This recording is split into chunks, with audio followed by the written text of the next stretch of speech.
கிறிஸ்துவுக்குள் அன்பான சகோதர சகோதரிகளே, இன்றைய நற்செய்தி உங்களுக்காக.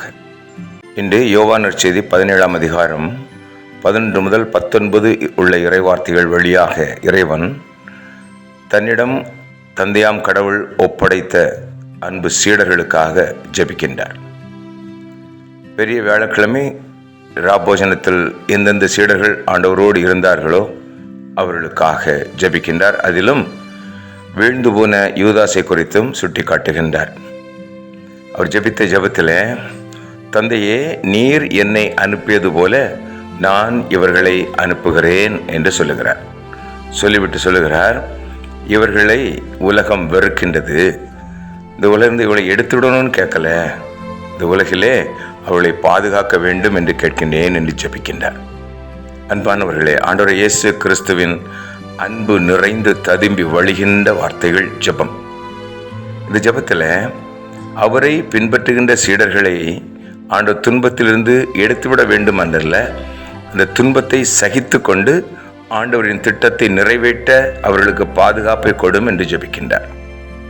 திருமுழுக்கு பெற்ற ஒவ்வொரு கிறிஸ்தவனும் ஆண்டவரின் அரசை கட்டியெழுப்ப, இறையரசை கட்டியெழுப்ப இறைமக்களாகிய ஒவ்வொருவரையும் ஆண்டவர் நியமித்துள்ளார், அழைத்துள்ளார், அபிஷேகித்துள்ளார்.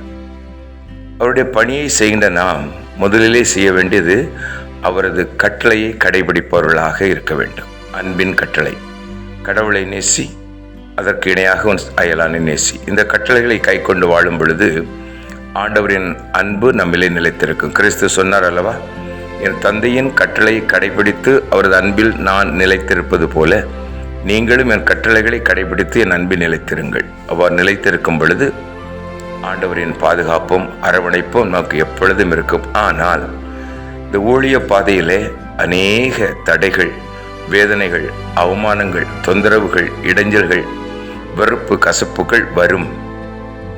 இவற்றிலிருந்து நான் தப்பி ஓட முடியாது. ஆனால் இவற்றின் மத்தியிலும் ஆண்டவரின் பணியை இடைவிடாது செய்ய வேண்டும்.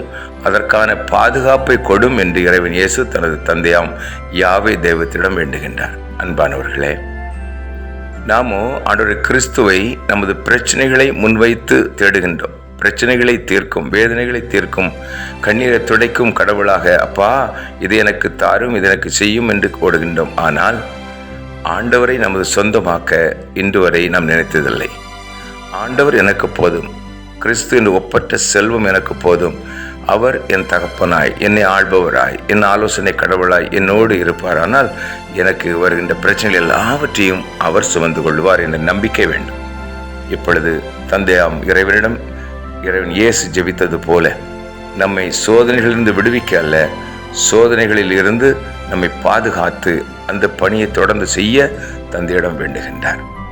அன்பானவர்களே, நாம் ஒப்பு கொடுப்போம். அப்பா, இந்த உலக பிரச்சனைகள் எங்களை தாக்கும் பொழுது, அவமானங்களை தாக்கும் பொழுது நாங்கள் பின்னிட்டு போகாமல் உம்மை எங்கள் கேடயமாக கொண்டு, உம்மை நான் வாழுகின்ற இந்த ஆலயமாகிய சரீரத்திலே உம்மை நாங்கள் தெய்வமாக வைத்து நாங்கள் வாழும் பொழுது சகல வேதனைகளையும் பிரச்சனைகளையும் நீர் தாங்கிக் கொண்டு, நீர் சுமந்து கொண்டு எங்களை உமது அன்பின் நாமாய்கின்ற வழி நடத்துவே என்ற உறுதியோடு நம்புகிறோம்.